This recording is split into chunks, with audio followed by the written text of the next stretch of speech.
میں نے جو متعدد مواقع سے آیات مبارکہ آپ کو سنائی کہ ہر جگہ پر چوٹی کی چیز صبر ہے، آخری چیز جو بیان ہوتی ہے وہ صبر ہے۔ سورۃ العصر میں آخری بات وَتَوَاصَوْا بِالصَّبْرِ یا ایھا الذین آمنوا استعینوا بالصبر والصلاۃ، اے ایمان والو مدد حاصل کرو صبر سے اور نماز سے۔ ان اللہ مع الصابرین، اللہ تعالیٰ صبر کرنے والوں کے ساتھ ہے۔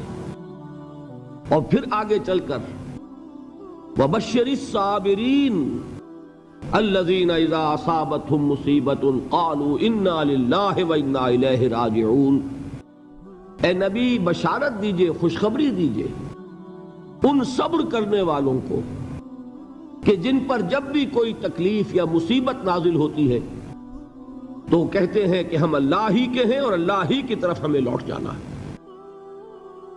صبر کا مفہوم ہے اپنے آپ کو تھامنا، روکنا، برداشت کرنا، تحمل کرنا، اور جو بھی اپنا ایک طے شدہ مقصد ہے کسی بھی مخالفت سے بددل ہوئے بغیر، کسی بھی تکلیف یا مصیبت سے ہراساں ہوئے بغیر اس کی طرف پیش قدمی کیے چلے جانا۔ بڑی سخت سردی پڑ رہی ہے، فجر کا وقت ہے، گرم پانی کا اہتمام نہیں ہے، اب اس وقت فجر کی نماز کے لیے اٹھنا، ٹھنڈا پانی اگر ہے تو وضو تو کرنا ہوگا، اس ٹھنڈے پانی سے وضو کرنا، اس وقت لحاف سے نکلنا ہی بہت مشکل، ٹھنڈے پانی سے وضو کرنا اور مصیبت۔ یہ جب تک انسان میں صبر کا مادہ نہ ہوگا ممکن ہی نہیں۔ اس کو کہیں گے صبر علی الطاعہ، اطاعت پر صبر کرنا۔ ناگواری محسوس ہو رہی ہے لیکن اس ناگواری کو برداشت کرتے ہوئے انسان اللہ کے حکم کے اوپر جمع رہے، اللہ کے حکم پر عمل کرے۔ یہ کیا ہے؟ یہ صبر ہے۔ اگر یہ صبر نہیں ہے تو ظاہر بات ہے کہ انسان اللہ کے اس حکم پر عمل نہیں کر سکے گا۔ صبر کا مادہ نہیں ہوگا تو آپ کام نہیں کر سکیں گے۔ اور اسی کا ایک دوسرا رخ ہے، جب آپ دعوت حق کے لیے کھڑے ہوں گے پہلا قدم کیا آتا ہے؟ استہزاء، تمسخر، مذاق اڑانا، جس کی میں مثال اب دینا چاہتا ہوں محمد الرسول اللہ صلی اللہ علیہ وسلم کی شخصیت سے۔ دیکھیے ہم کیا اور ہماری بساط کیا، ہم کیا مبلغ ہوں گے، کیا داعی ہوں گے، ہمارے اپنے دامن پر داغ ہوتے ہیں، لیکن یہ کہ محمد الرسول اللہ کے دامن پر کوئی داغ تھا؟ ان کو تو سارے مکے والے الصادق الامین کہتے تھے، نہایت محبوب شخصیت تھے، ان کے لیے تو جا صادق جا الامین یہ الفاظ سننے میں آتے تھے، آنکھوں کا تارا۔ لیکن جب آپ نے دعوت اب شروع کی، اب قرآن مجید میں دیکھیے کسی نے کہا مجنون ہو گئے، دماغ خراب ہو گیا، پاگل ہو گئے، اجی شاعر ہیں، کچھ شعر جوڑ لیتے ہیں ہم پر دھوس جماتے ہیں۔ کسی نے کہا ساحر ہے، کچھ جادو سیکھ لیا ہے، یہاں تک کہ ایسے بدبخت بھی پیدا ہوئے، قرآن میں ہے ساحر کذاب، سحر کرنے والا جادوگر نہایت جھوٹا۔ یہ الفاظ کہے جا رہے ہیں کس کی شان میں؟ محمد الرسول اللہ صلی اللہ علیہ وسلم۔ قرآن میں نقل کیا گیا یا ایھا الذی نزل علیہ الذکر انک لمجنون۔ کبھی آپ نے اس کا ترجمہ سوچا؟ ہے وہ شخص، دیکھیے تصور کیجئے حضور جا رہے ہیں، تشریف لے جا رہے ہیں، کسی دعوت میں ہے، تبلیغ میں، یا ویسے ہی تشریف لے جا رہے ہیں، اور کوئی ایک جمگھٹا ہے لوگوں کا، ادھر سے فقرہ آتا ہے، تیر کی طرح لگتا ہے دل میں جا کر محمد کے صلی اللہ علیہ وسلم۔ اے وہ شخص جس کا یہ خیال ہے کہ اس پر کوئی ذکر نازل ہو رہا ہے، ہمارے خیال میں تو تمہارا دماغ خراب ہو گیا ہے۔ یا ایھا الذی نزل علیہ الذکر انک لمجنون، کہا کہ نہیں کہا؟ اور یہ نہ سمجھیے کہ حضور صلی اللہ علیہ وسلم کے قلب مبارک کو تکلیف نہیں ہوتی تھی۔ میں قرآن سے ثابت کروں گا، میں کہیں کوئی کہانیاں بیان نہیں کرنا چاہتا۔ قرآن نے کہا ہے وَلَقَدْ نَعْلَمُ انک یضیق صدرک بما یقولون، اے نبی ہمیں خوب معلوم ہے صلی اللہ علیہ وسلم کہ جو کچھ یہ لوگ کہہ رہے ہیں اس سے آپ کا سینہ بھنجتا ہے، یہ جو گھٹن ہوتی ہے، صدمہ ہوتا ہے۔ انک یضیق صدرک بما یقولون، ہمیں خوب معلوم ہے کہ جو کچھ یہ باتیں آپ کو سننی پڑ رہی ہیں، یہ کڑوی کسیلی باتیں، یہ جو فقرے چست ہو رہے ہیں، استہزاء ہو رہا ہے، تمسخر ہو رہا ہے۔ سورہ حجر میں ہے، ایک جگہ کھڑے ہوئے لوگ قرآن کا مذاق اڑا رہے ہیں، بھائی فلاں آیت تم لے جانا، فلاں آیت میری ہوگی، اس کے ٹکڑے کر رہے ہیں، اس کے ٹکڑے حصے بکھرے کر کے قیمہ بنا کر ان آیات کا تمسخر اڑا رہے ہیں۔ ایک جگہ قرآن مجیدی میں مذکور ہے کہ فرشتوں کا مذاق اڑ رہا ہے، بھائی یہ دیکھو محمد نے کہا ہے صلی اللہ علیہ وسلم کہ جہنم پر تو کل 19 فرشتے ہیں، علیہا 19 قرآن میں آیت نازل ہوئی۔ ایک پہلوان کہتا بھائی 10 کو تو میں سنبھال لوں گا، باقی 9 کا تم انتظار کر لو۔ یہ باتیں آ رہی ہیں حضور کے کانوں میں، کلام الہی کے ساتھ کیا سلوک ہو رہا ہے، مجھ پر کیا فقرے چست کیے جا رہے ہیں، مجھ پر جس طریقے سے استہزاء اور تمسخر کا رویہ اختیار کیا گیا ہے، دل بھج رہا ہے، دل میں صدمہ ہے۔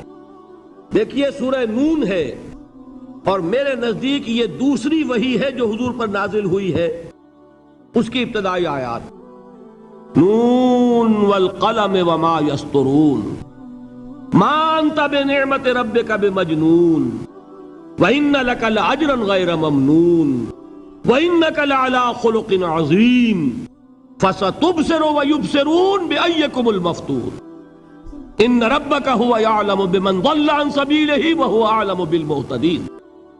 نون، قسم ہے قلم کی اور جو کچھ یہ لکھتے ہیں۔ اے نبی آپ اپنے رب کی نعمت سے مجنون نہیں ہیں۔ یہ کیوں کہا جا رہا ہے؟ حضور کو جو صدمہ پہنچا ہے وہی نازل ہوئی ہے دل جوئی کے لیے، تسلی کے لیے۔ آپ کیوں برا منا رہے ہیں؟ اے نبی آپ کیوں صدمہ اور رنج اور اندوہ محسوس کر رہے ہیں؟ ان بدبختوں کے کہنے سے کوئی آپ مجنون ہو جائیں گے؟ ما انت بنعمت ربک بمجنون وَإِنَّ لَكَ لَأَجْرًا غَيْرَ مَمْنُونَ، آپ کو جو یہ صبر کرنا پڑ رہا ہے، آپ کو جو یہ جھیلنا پڑ رہا ہے، اس کی وجہ سے آپ کو وہ اجر ملے گا جس کا سلسلہ کبھی منقطع نہیں ہوگا۔ وَإِنَّكَ لَعَلَىٰ خُلُقٍ عَظِيمٍ، اور اے نبی آپ تو خلق عظیم کے حامل ہیں۔ آپ کا اخلاق، آپ کا کردار، آپ کی سیرت، آپ کی شخصیت میں طہارت، نفاست، پاکیزگی، آج تک دنیا نے کوئی پاگل، کوئی مجنون ایسا بھی دیکھا؟ یہ ساری باتیں اللہ تعالیٰ حضور کی دلجوئی کے لیے فرما رہے ہیں۔ اس سے آپ اندازہ کیجئے کہ کتنا صدمہ ہوتا ہوگا۔ یہی ہے، اس ساری چیز کو جمع کیجئے تو یہ چیز کیا ہے؟ وَاصْبِرْ عَلَىٰ مَا يَقُولُونَ وَاهْجُرْهُمْ هَجْرًا جَمِيلًا، صبر کرو اے نبی، صبر کرو اے محمد صلی اللہ علیہ وسلم، جھیلو اور برداشت کرو اس پر جو یہ کہہ رہے ہیں۔ یریدون لیطفئوا نور اللہ بافواہہم، یہ چاہتے ہیں کہ اللہ کے نور کو اپنے منہ سے بجھا دیں، پھونکے مار کے ہی بس۔ نور خدا ہے کفر کی حرکت پہ خندہ زن، پھونکوں سے یہ چراغ بجھایا نہ جائے گا۔ یریدون لیطفئوا نور اللہ بافواہہم واللہ متم نورہ ولو کرہ الکافرون، یہ چاہتے ہیں کہ اپنے منہ کی پھونکوں سے اللہ کے نور کو بجھا دیں، حالانکہ اللہ تعالیٰ تو اپنے نور کا اتمام فرما کر رہے گا، خواہ ان کافروں کو کتنا ہی ناگوار ہو۔ اس کی ترجمانی ہے نور خدا ہے کفر کی حرکت پہ خندہ زن، پھونکوں سے یہ چراغ بجھایا نہ جائے گا۔ یہی وجہ ہے، دیکھیے مکی صورتوں میں خود نبی اکرم صلی اللہ علیہ وسلم کو اتنے مختلف پیرایوں میں صبر کا حکم دیا گیا۔ کچھ مثالیں میں دے چکا ہوں، وَلِرَبِّكَ فَاصْبِرْ، اسی طریقے سے وَاصْبِرْ كَمَا صَبَرَ أُولُو الْعَزْمِ مِنَ الرُّسُلِ، اے نبی صبر کیجئے جیسے کہ صبر کیا ہمارے اولو العزم رسولوں نے۔ وَاصْبِرْ وَمَا صَبْرُكَ إِلَّا بِاللَّهِ، اے نبی صبر کیجئے اور آپ کا صبر تو اللہ ہی کے سہارے ہے۔ وَاصْبِرْ لِحُکْمِ رَبِّكَ، یہ سورہ نون جس کی ابتدائی آیات میں نے آپ کو سنائی، نون والقلم وما یسطرون ما انت بنعمت ربک بمجنون. اس کا اختتام کیا ہوتا ہے؟ وَاصْبِرْ لِحُکْمِ رَبِّكَ وَلَا تَكُنْ كَصَاحِبِ الْحُوتِ اِذْ نَادَىٰ وَهُوَ مَكْظُومٌ. اے نبی صبر کیجئے اپنے رب کے فیصلے کا، انتظار کیجئے اور اس مچھلی والے کے مانند نہ ہو جائیے. مچھلی والا کون؟ حضرت یونس علیہ السلام. مچھلی والے نے اپنے دینی حمیت اور غیرت جو تھی اس کی وجہ سے اللہ کے حکم کا انتظار نہیں کیا، اپنی قوم کو چھوڑ کر چل دیے. نبی کا، رسول کا یہ معاملہ ہوتا ہے. جیسے کہ آپ کو معلوم ہے کوئی افسر ہے کسی حکومت کا، وہ اپنی پلیس آف ڈیوٹی کو نہیں چھوڑ سکتا. He must stick to his place of duty. بڑے افسرز کے لیے تو یہ بہت بہت اہم بات ہے. تو اے رسول، جہاں آپ کو ہم نے تعینات کیا ہے آپ وہاں سے ہل نہیں سکتے. کہ ذرا مخالفت ہوئی، لوگوں نے فقرے چست کیے اور آپ کہیں اور چل دیے، دفع ہوئیے، یہ بات نہیں سننا چاہتے میں کسی اور کو سناؤں گا. ہو سکتا ہے نا؟ ہم تو کرتے ہیں نا یہ، اس لیے کہ ہمیں تو اللہ نے کہیں تعینات تو نہیں کیا نا. اگر ایک جگہ کے لوگ بات نہیں سنتے، چلو بھائی ہم کہیں اور جائیں گے، وہاں بات سنائیں گے. لیکن رسول کا معاملہ ہوتا ہے جو اس کی پلیس آف اپوائنٹمنٹ ہے، he cannot leave his place without the express permission of اللہ سبحانہ وتعالی. آپ نے یہ سنا ہوگا، سیرت کی تقاریر میں پڑھا ہوگا کہ مدینے کی طرف ہجرت کی اجازت حضور نے تمام صحابہ کو دے دی. خود منتظر رہے جب تک کہ اللہ کی طرف سے اجازت نہیں آ گئی. حضرت ابوبکر پوچھتے رہتے تھے حضور اجازت آ گئی کہ نہیں؟ نہیں ابھی نہیں آئی. حضور اذن آ گیا؟ نہیں آیا. ابھی نہیں آیا. حبشہ کی طرف سب کو بھیج دیا، اجازت دے دی جو جانا چاہے چلا جائے. حضور کی صاحبزادی جو حضرت عثمان کے نکاح میں تھی وہ بھی ہجرت کر رہی ہیں، لیکن حضور تو نہیں گئے. رسول نہیں چھوڑ سکتا اپنی جگہ کو. یہاں تک کہ تمام تقریباً صحابہ چلے گئے، حضور رہ گئے، حضرت ابوبکر رہ گئے، حضرت علی رہ گئے. اور حضرت ابوبکر پوچھ رہے ہیں بار بار اجازت آئی یا نہیں؟ نہیں ابھی نہیں آئی. حضرت عائشہ نے واقعہ بیان کیا کہ ایک روز اچانک دوپہر کے وقت ہم نے دیکھا کہ حضور نے اپنے پورے جسم کو ڈھانپا ہوا ہے، چہرے کو بھی کپڑے میں ڈھانکا ہوا ہے اور تشریف لا رہے ہیں. یہ اس میں تعجب کی بات یہ کہ عرب میں آج بھی آپ کو معلوم ہے کہ یہ چیز جو ہے ان کی روایات کے خلاف ہے کہ دوپہر کے وقت کوئی کسی سے ملنے جائے. یہ وقت جو ہے قیلولے کا ہے، آرام کا ہے. تو این ٹھیک دوپہر کے وقت تشریف لائے حضور. آپ نے آ کے حضرت ابوبکر سے فرمایا کہ اجازت آ گئی ہے. حضرت ابوبکر نے بہت خوش ہو کر ایک بات کہی، حضور میں نے 2 اونٹنیاں تیار کی ہوئی ہیں. یعنی اب آپ وہ تو سوچتے تھے نا شاباش ملے گی کہ میں نے تیاری کی ہوئی ہے. میں نے 2 اونٹنیوں کو خوب کھلا پلا کے فربا کیا ہوا ہے، بڑی توانا ہے تاکہ ہم تیزی کے ساتھ سفر کر سکیں. حضور نے توقف کیا، فرمایا ہاں ٹھیک ہے، 1 اونٹنی میں استعمال کروں گا لیکن میں اس کی قیمت ادا کروں گا. حضرت ابوبکر کی آنکھوں میں آنسو آ گئے. روتے ہوئے کہا حضور مجھ سے یہ مغایرت، کیا یہ جان اور مال کسی اور کے لیے ہے؟ آپ مجھ سے بھی کہہ رہے ہیں میری اونٹنی جو ہے وہ بھی بلا معاوضہ آپ قبول نہیں فرما رہے. یہ ہے محمد الرسول اللہ کی غیرت اور حمیت کا معاملہ. اب دیکھیے ایک بات عجیب ہے، یہ ربط اپنے ذہن میں رکھیے. اللہ تو صبر کی تلقین کر رہا ہے اپنے رسول کو، اور رسول یہی تلقین کر رہے ہیں اپنے صحابہ کو. صبر کرو، جھیلو، برداشت کرو، ہاتھ مت اٹھانا، کوئی جوابی کارروائی نہیں ہوگی، بلکہ اپنے اوپر جھیلو جو کچھ جھیلنا ہے، ڈٹے رہو، پیچھے مت ہٹنا، یہ صبر ہے. لیکن ہاتھ اٹھانے کی اجازت نہیں. چنانچہ اب ذرا چشم تصور سے دیکھیے، ابو جہل اس نے جو بدترین روش اختیار کی وہ ایک خاندان تھا حضرت یاسر، ان کی اہلیہ حضرت سمیہ اور ان کے فرزند حضرت عمار رضی اللہ تعالی عنہم. یہ غلام نہیں تھے. حضرت سمیہ تو کنیز تھیں لیکن یاسر غلام نہیں تھے. ان کی کہانی یہ ہے، واقعہ یہ ہے کہ یہ بہت نیک آدمی تھے. یاسر یمن کے باشندے، انہیں کو خواب میں بشارت ہوئی کہ نبی کا ظہور ہونے والا ہے مکے میں، جاؤ شاید ان کے قدموں تک پہنچ جاؤ۔ یہ یمن سے ترک وطن کر کے مکے آ گئے۔ ابو جہل کا ایک چچا تھا، بہت شریف النفس انسان، اس کے ساتھ معاہدہ کیا حلیف بن کر، اور وہ مکے میں رہنے لگے۔ اس لیے کہ یہ نوٹ کر لیجئے، مکہ اس وقت ایک قبیلے کا شہر تھا، صرف قریش۔ یا قرشی رہ سکتا تھا وہاں، یا قرشی کا حلیف، کہ اگر تو کسی قرشی نے آپ کو امان دی ہوئی ہے تو آپ رہ سکتے ہیں مکے میں، ورنہ نہیں۔ یا تیسرے قرشی کا غلام، غلام تو ملکیت ہی ہے اس کی، جیسے بھیڑ بکری ہے کسی قرشی کی، اسی طرح اس کے غلام ہے۔ یہ تین کیٹیگریز تھی انسانوں کی مکے میں۔ اسی کو نوٹ کیجئے کہ جو بیچارے غلام تھے وہ سب سے زیادہ ستائے گئے، اس لیے کہ غلاموں کے تو حقوق ہی کوئی نہیں تھے۔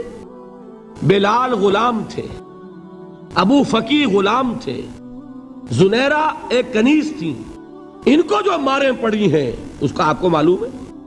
حضرت بلال کے ساتھ جو کچھ امیہ ابن خلف نے کیا، کہ جس طریقے سے کہ حیوانوں کی لاشیں جو ہے کھینچ کر گھسیٹ کر لے جائی جاتی ہیں، ان کی گردن میں رسی ڈال کر گھسیٹتے، اسی طریقے سے حضرت بلال کے گردن میں رسی ڈال کر ٹھیک دوپہر کے وقت مکے کی سنگلاخ گلیوں کے اندر گھسیٹا جاتا تھا۔ نیچے زمین جل رہی ہے توے کی طرح، اور ویسا بھی ہوتا تھا کہ چت لٹا دیا، اوپر سے وہ آگ مکے کا، کہ سورج جو ہے ذرا نوٹ کیجئے، آگ برسا رہا، نیچے زمین توے کی طرح جل رہی ہے، اور ایک بھاری سل بھی لا کر جو ہے سر پر رکھ دی، چھاتی پر رکھ دی گئی ہے کہ آواز نہیں نکل رہی، جھاگ نکل رہے منہ سے، لیکن اس حال میں بھی احد احد احد، ایک ایک اللہ، قل هو اللہ احد، الفاظ نکل رہے۔ یہ ہے وہ صبر، صبر علی الابتلاء، صبر علی الایذاء۔ یہ ابتلاء اور ایذاء پر صبر ہے، جھیلو برداشت کرو، اس توحید پر قائم رہو، محمد کی رسالت کے اقرار کرتے رہو صلی اللہ علیہ وسلم، لیکن ہاتھ نہیں اٹھانا۔ اب میں آپ کو بتا رہا تھا یہ تو غلام تھے، یہ جو تھے یاسر، یہ حلیف تھے، غلام تو نہیں تھے نا۔ البتہ وہ ابو جہل کے چچا کی کنیز تھی یہ سمیہ، انہوں نے اجازت لے کر ان سے نکاح کر لیا، یہ تو کنیز رہیں گی۔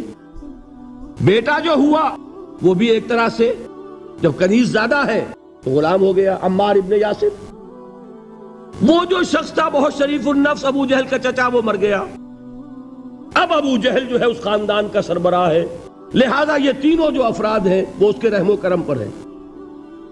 یاسر کو بھی پروٹیکشن اگر ہے تو ابو جہل کی ہے، ابو جہل جو چاہے کرے، اور سمیہ تو کنیز ہے ہی، اس کا تو کوئی حق ہے ہی نہیں، جو چاہے کرے، اور عمار ان دونوں کا بیٹا ہے، لہذا بدترین معاملہ کیا ابو جہل نے ان تین افراد کے ساتھ۔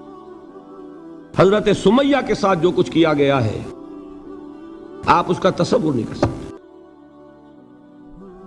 بالآخر جو شہید کیا ہے حضرت سمیہ کو، ایذائیں دے دے کے، سسکا سسکا کے، ان کے جسم کے نازک حصوں کو جلا کے، داغ دے کر، کہتا کیا تھا، ایک دفعہ کہہ دو کہ میرا جو یہ بت ہے یہ بھی الہ ہے، مان لو میں چھوڑ دوں گا۔ تنگ آ گیا، کسی طریقے سے ایک دفعہ کہہ دو پھر میں چھوڑ دوں گا۔ لیکن یہ میاں بیوی حضرت یاسر اور حضرت سمیہ رضی اللہ تعالی عنہما، یہ ہے ثبات، یہ ہے صبر، یہ ہے استقلال، ایک مرتبہ بھی کہنے کے لیے تیار نہیں ہوئے، جو چاہو کر لو، اب ہم تو اس سے پیچھے نہیں ہٹیں گے۔ تنگ آ کر اس نے حضرت سمیہ کی تو شرمگاہ میں برچھا مارا ہے اور شہید کیا۔ حضرت یاسر کے بارے میں ایک روایت یہ ہے، ستا ستا کے، تنگ کر کر کے، آخر کار جو ختم کیا، انہیں شہید کیا کس طرح، 4 سانڈ اونٹ جوان، ان سے رسے باندھے، ایک رسے سے ایک بازو باندھا، دوسرے سے دوسرا بازو باندھا، تیسرے سے ایک ٹانگ باندھی، چوتھے سے دوسری ٹانگ باندھی، اور چاروں کو دوڑایا ہے کہ جسم کے پرخچے اڑ گئے۔ اس وقت سامنے سے حضور گزرتے تھے جبکہ آل یاسر کے ساتھ یہ معاملہ ہو رہا ہے، کیا فرماتے تھے، اسبروا یا آل یاسر فإن موعدکم الجنہ، اے یاسر کے گھر والوں صبر کرو، جھیلو، اس لیے کہ تمہارے وعدے کی جگہ جنت ہے. اللہ تعالیٰ ادھر آنکھ بند ہوگی ادھر جنت میں تمہارا داخلہ ہو جائے گا. یہ ہے تواصوا بالصبر والعصر ان الانسان لفی خسر. یہ تواصوا بالصبر پر کون عمل کر رہا ہے؟ محمد الرسول اللہ صلی اللہ علیہ وسلم. دے تو بھی محمد کی صداقت کی گواہی. یہ صداقت کی گواہی دیتے ہوئے انہوں نے اپنی جانیں دے دی. 4 سے لے کر 12 تک 8 برس اس کو کہتے ہیں پرسیکیوشن، فزیکل پرسیکیوشن، تشدد، مار پیٹ، جلانا، دہتے ہوئے انگاروں پر لٹانا، فاقے رکھنا، بھوکے رکھنا. ان کو ڈال دی گئی زنجیریں، گھروں میں بند کر دیا گیا نوجوانوں کو.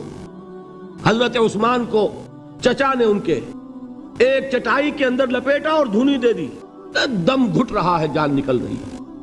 حضرت مصعب بن عمیر رضی اللہ تعالی عنہ، وہ نوجوان 200 درہم کا جوڑا ان کا سل کر آتا تھا شام سے تیار ہو کر.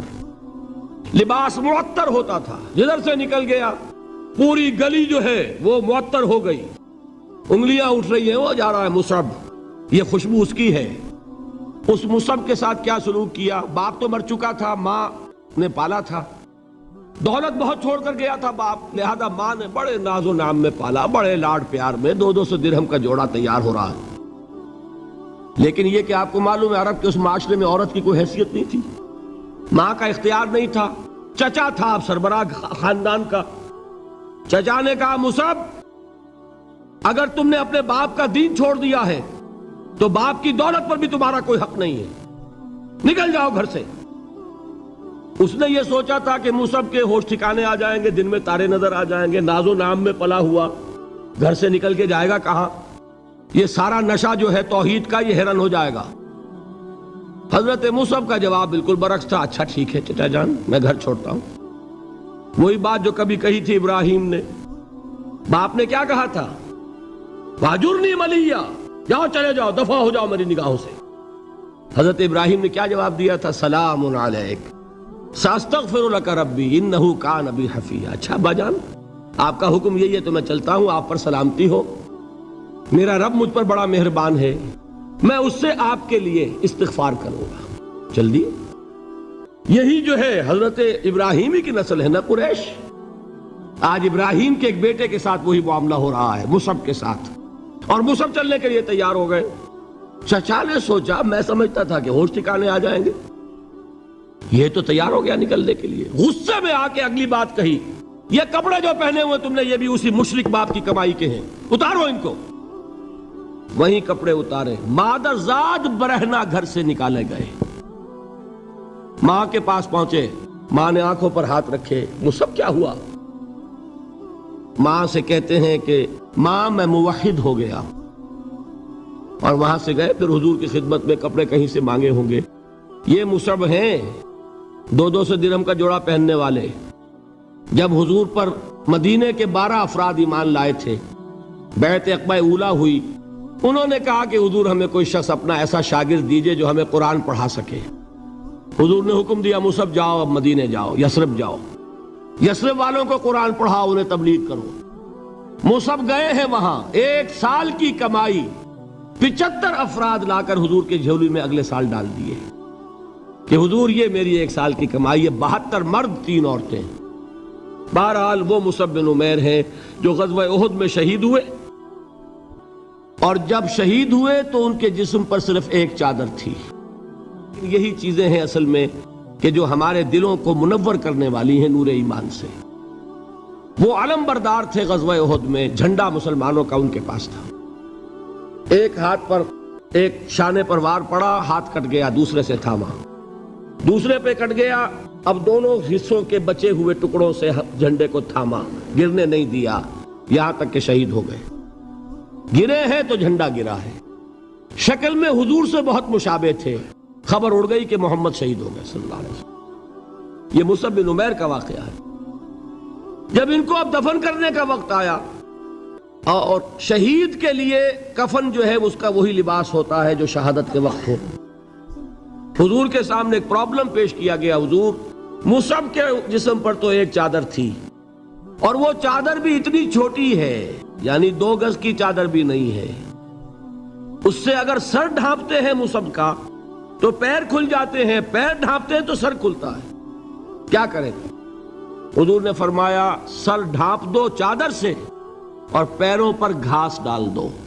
یہ آخری لباس ہے جو محمد کے اس دیوانے کو اس دنیا سے رخصت ہوتے ہوئے ملا ہے، جس کا 200 درہم کا جوڑا چلتا تھا۔ یہ ہے صبر۔ برداشت کیا کہ نہیں کیا؟ یہ خباب بن الارت پیشے کے لحاظ سے لوہار تھے۔ سوچئے ایک زندہ انسان کو دہتے ہوئے انگاروں پر لٹایا جا رہا ہے، ان انگاروں سے کھال جلی، کمر کی چربی پگھلی، اس پگھلنے والی چربی سے وہ انگارے ٹھنڈے پڑے۔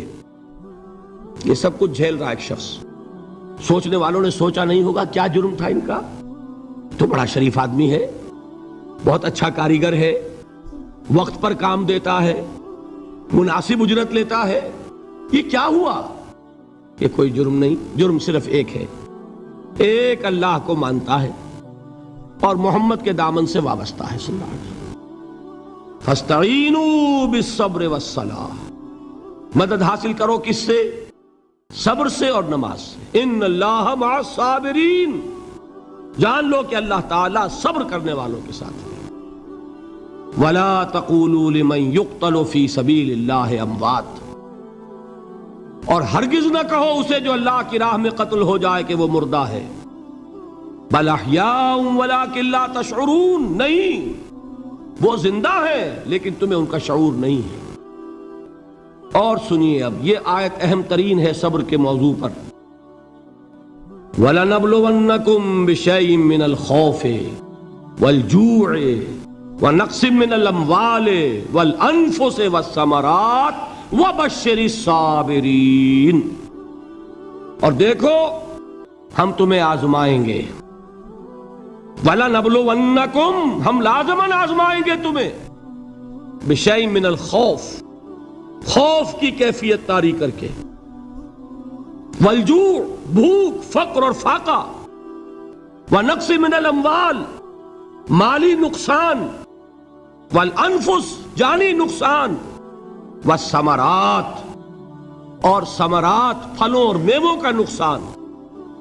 میرے نزدیک یہاں پر ثمرات کا مفہوم ایک اور بھی ہے۔ ایک تو صاف تھا کھجور کی فصل تیار ہے، غزوہ تبوک جانے کا حکم مل گیا، کون اتارے گا؟ اور کھجور وقت پر اتری نہیں، برباد ہو جائے گی۔ یہ ہو رہا ہے نا میووں کا نقصان۔ اور میرے نزدیک یہاں یہ بھی ہے، بسا اوقات بہت سی محنتوں کا نتیجہ انسان دیکھتا ہے کہ ضائع چلا گیا، میں نے 10 سال محنت کی، حاصل کوئی نہیں نکلا۔ یہ ثمرات کیا ہیں؟ محنتیں، محنتوں کے ثمرات کا ضیاع۔ کوشش آپ نے کی، قسمت کی خوبی دیکھیے، ٹوٹی کہاں کمن، 2-4 ہاتھ جب کے لبے بام رہ گئے۔ Be prepared. ایک شاعر کے یہ اشعار ہیں، یہ فصل امیدوں کی ہمدم اس بار بھی غارت جائے گی، سب محنت صبحوں شاموں کی اب کے بھی اکارت جائے گی۔ میرے نزدیک یہ ثمرات کا جو لفظ یہاں آیا ہے، وَنَقْصٍ مِّنَ الْأَمْوَالِ وَالْأَنفُسِ وَالثَّمَرَاتِ، سب محنت صبحوں شاموں کی اب کے بھی اکارت جائے گی۔ دھرتی کے کونوں کھدروں میں پھر اپنے لہو کی کھاد بھرو، پھر مٹی سینچو اشکوں سے، پھر اگلی رت کی فکر کرو، پھر اگلی رت کی فکر کرو، جب پھر ایک بار اجڑنا ہے۔ ایک فصل پکی تو بھر پایا، تب تک تو یہی کچھ کرنا ہے۔ ایک مقصد ہے سامنے، انقلاب برپا کرنا ہے۔ ایک کوشش ناکام ہو جائے کوئی پرواہ نہیں، نیکسٹ، پھر تیار رہو ناکامی کے لیے۔ ایسا نہ ہو جو انگریزی میں کہتے ہیں hope for the best but be prepared for the worst. ایسا نہ ہو کہ دوسری مرتبہ ناکام ہو کے بددل ہو جاؤ، تمہاری ہمتیں جواب دے جائیں، نہیں، پہلے سے تیار رہو کہ دوسری مرتبہ بھی ناکامی آئے تو آئے، لیکن جب تک کہ کامیابی حاصل نہیں ہوتی ہمیں یہ کام کیے چلے جانا۔ دیکھیے سیرت میں آیا کہ نہیں یہ واقعہ؟ بدر میں مسلمانوں کو فتح ہوئی تو احد میں زک پہنچی کہ نہیں؟ 70 صحابہ شہید ہوئے کہ نہیں؟ اگر ان کی ہمتیں جواب دے جاتی تو گاڑی کیسے چلتی آگے؟ تو فرمایا وَلَنَبْلُوَنَّكُمْ بِشَيْءٍ مِّنَ الْخَوْفِ وَالْجُوعِ وَنَقْصٍ مِّنَ الْأَمْوَالِ وَالْأَنفُسِ وَالثَّمَرَاتِ، ہم تمہیں لازماً آزمائیں گے خوف کی کیفیت سے، فقر و فاقے کی کیفیت سے، بھوک سے، جان کے نقصان سے، مال کے نقصان سے، محنتوں کے حاصل کے ضائع ہو جانے سے۔ وَبَشِّرِ الصَّابِرِينَ، اور اے نبی بشارت دیجئے صبر کرنے والوں کو۔ الَّذِينَ إِذَا أَصَابَتْهُمْ مُصِيبَةٌ، وہ کہ جب ان پر کوئی تکلیف آئے، کوئی مصیبت آئے، کوئی آزمائش آئے، قَالُوا إِنَّا لِلَّهِ وَإِنَّا إِلَيْهِ رَاجِعُونَ، وہ یہ کہیں کہ ہم اللہ ہی کے ہیں، اللہ ہی کی طرف لوٹ جانا ہے۔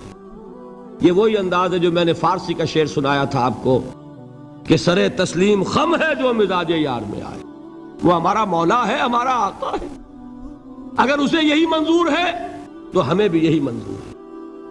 میں نے تسلیم و رضا کی بات کی تھی نا، آپ کو کچھ شعر سنائے تھے، ایک شعر اور سنیے، اور یہ کس کا ہے؟ محمد علی جوہر کا۔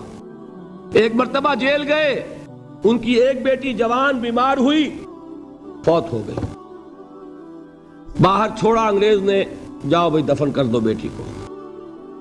دوسری مرتبہ جیل گئے، دوسری جوان بیٹی اسی مرض میں مبتلا ہوئی۔ اب یہ جیل میں ہے، خبر پہنچی کہ دوسری بیٹی کے اوپر بھی اسی مرض کا حملہ ہوا ہے۔ ایک نظم لکھی ہے جس کا آخری شعر یہ ہے: تیری صحت ہمیں منظور ہے لیکن اس کو نہیں منظور تو پھر ہم کو بھی منظور نہیں۔ یہ ہے، جب تک یہ کیفیت نہ ہو اس میدان میں آدمی ثابت قدم نہیں رہ سکتا کہ میرے رب کو اگر یہ منظور ہے تو یہی مجھے منظور ہے، اور تیری صحت ہمیں چاہیے تو ضرور، لیکن ہمارے رب کو منظور نہیں تو ہمیں بھی منظور ہے۔ راضی برضائے رب۔ وَبَشِّرِ الصَّابِرِينَ الَّذِينَ إِذَا أَصَابَتْهُمْ مُصِيبَةٌ قَالُوا إِنَّا لِلَّهِ وَإِنَّا إِلَيْهِ رَاجِعُونَ۔ نہ شود نصیب دشمن کے شود ہلاک تیغت، سرے دوستہ سلامت کے تو خنجر آزمائی۔ اولئک علیہم صلوات من ربہم ورحمہ، یہی ہیں وہ لوگ جن پر ان کے رب کی طرف سے عنایتیں ہیں اور رحمتیں ہیں۔ وَأُولَئِكَ هُمُ الْمُهْتَدُونَ، اور یہی ہیں وہ لوگ جو کامیاب ہونے والے ہیں، ہدایت پانے والے، ہدایت یافتہ۔ وَالصَّابِرِينَ فِي الْبَأْسَاءِ وَالضَّرَّاءِ وَحِينَ الْبَأْسِ، اور صبر کرنے والے، اصل نیکی ان کی ہے، جسمانی تکلیفوں میں صبر کرنے والے، فقر اور فاقے میں صبر کرنے والے، اور جنگ کے وقت صبر کرنے والے۔ اولئک الذین صدقوا واولئک هم المتقون، یہ ہیں وہ لوگ جو صبر کرنے والے ہیں، یہ ہیں جو سچے ہیں، جو اپنے دعوے میں نیکی کے اور ایمان کے صادق ہیں، اور یہی وہ لوگ ہیں جو متقی۔ اللہ تعالیٰ نے کیسے کیسے مسلمانوں سے کہا، مسلمانوں تمہیں زک پہنچی ہے تو انہیں بھی تو پہنچی تھی، ان کے 70 نہیں مارے گئے تھے بدر میں، ان کے حوصلے جو ہیں وہ تو پست نہیں ہوئے، وہ اگلے سال آ گئے تم پر چڑھائی کر کے۔ تم کیوں اتنا برا مان رہے ہو؟ تمہارے دل اتنے زخمی کیوں ہو گئے؟ تمہیں تکلیف پہنچتی ہے تو انہیں بھی پہنچتی ہے۔ اپنی غیرت جو ہے ہمیں ذرا اس کا جائزہ لینا چاہیے۔ لوگ باطل نظریات کے لیے کتنی قربانیاں دے رہے ہیں، لوگ باطل چیزوں کے فروغ کے لیے کتنی محنتیں کر رہے ہیں۔ جیسا کہ میں نے ابھی کہا تھا، اسی غیرت کو چیلنج کرنے کے لیے، ذرا آپ کی حمیت دینی کو جوش دلانے کے لیے، قادیانی نوجوان کتنی تعداد میں اپنے آپ کو دین کے لیے وقف کرتا ہے، اور آپ کتنے نوجوان ہیں جو اپنے آپ کو دین کے لیے وقف کر دیں، اور ہوں وہ کھاتے پیتے گھرانوں کے لوگ۔ یہ نہیں ہے کہ اگر کوئی اور کام نہیں کر سکتا تو پھر یہ ہے کہ وہ دین کے کام میں لگ جائے۔ باصلاحیت لوگ، کھاتے پیتے لوگ، ذہنی استعداد رکھنے والے لوگ، اونچے گھرانوں کے لوگ، وہ وقف کریں اپنے آپ کو دین کے لیے۔ اس کے بغیر کیسے باہر آ جائے گی، کیسے رونق آ جائے گی؟ تو دنیا میں باطل نظریات والے جو ہیں، یہ بات کہی گئی ہے، مسلمانوں تم اگر توحید کے لیے لڑ رہے ہو، دیکھتے نہیں ابو جہل کو، اس نے گردن کٹوائی ہے شرک کے لیے، شرک کے لیے گردن کٹوائے، اور تم توحید کے لیے گردن کٹوانے کو تیار نہ ہو۔ اس نے گردن کٹوائی کہ نہیں کٹوائی؟ اور کس طرح کٹوائی ہے؟ جو کہ بڑا متکبر قسم کا، فرعون قسم کا شخص تھا، جب گردن کاٹنے لگے تو کہتا ہے ذرا نیچے سے کاٹنا تاکہ جب تم نیزے کے اوپر چڑھاؤ میرے سر کو تو اونچا نظر آئے، معلوم ہو سردار کا سر ہے۔ وہ بدبخت مرتے ہوئے بھی جو اس کی یہ کیفیت تھی نا، اس کو ذہن میں رکھیے۔ تو یہ اس لوگوں نے قربانیاں دی، جانیں دی، تو فرمایا اگر تم ان سے زیادہ قربانی نہیں دو گے، یہ نوٹ کر لیجئے اس کو، مجرد اگر حق کو غالب کرنا اللہ کے ذمے ہو تو آنے واحد میں غالب کر دے گا، تمہیں تکلیف ہی دینے کی ضرورت نہیں۔ سمجھ رہے؟ کیا اللہ کے مقابلے میں کوئی باطل کی طاقت ٹھہر سکتی ہے؟ یہ تمہارے ایمان کا امتحان ہے، یہ تمہارے خلوص کی آزمائش ہے، یہ تمہارے امتحان کا ثبوت درکار ہے کہ اللہ تعالیٰ دیکھنا چاہتا ہے تم اس کے لیے اپنی جانیں قربان کرنے کو تیار ہو کہ نہیں، تم اس کے لیے تن من دھن لگانے کو تیار ہو کہ نہیں۔ اور یہ جان لو کہ اگر کفار اور مشرکین اور ملحدین اور باطل نظریات والے وہ جو کچھ قربانیاں اپنے باطل نظریات کے لیے دے رہے ہیں، ان سے زیادہ اگر تم نہیں دو گے تو حق غالب نہیں ہوگا۔ انہوں نے جو صبر کیا ہے اپنے باطل نظریات پر، اگر تم اس سے زیادہ صبر کا ثبوت نہیں دو گے اپنے اس حق پر تو حق غالب نہیں ہوگا۔ اس لیے فرمایا یا ایھا الذین آمنوا اصبروا وصابروا، نہ صرف یہ کہ صبر کرو بلکہ صبر میں اپنے دشمنوں سے آگے نکلو، ان کے صبر سے بڑھ کر صبر کرو۔ ورابطوا، مرابطہ کہتے ہیں چوکس رہنا، ہوشیار، پہرا دو، ایسا نہ ہو کہ دشمن جو ہے غفلت میں تمہارے اوپر کوئی حملہ جو ہے کر بیٹھے۔ واتقوا اللہ، اور اللہ کا تقوی اختیار کرو، لعلکم تفلحون، تاکہ تم فلاح پاؤ۔ یہ ہے حضرات تواصوا بالصبر۔ میں نے عرض کیا تھا ہر جگہ پر آپ کو چوٹی کی بات صبر ملے گا۔ آیت الکرسی، آیت البر جو میں نے آپ کو سنائی آخر میں، والصابرین فی الباساء والضراء وحین الباس، حامیم السجدہ، وما یلقاها الا الذین صبروا وما یلقاها الا ذو حظ عظیم۔ اس کے بغیر تو نہیں ہوگا۔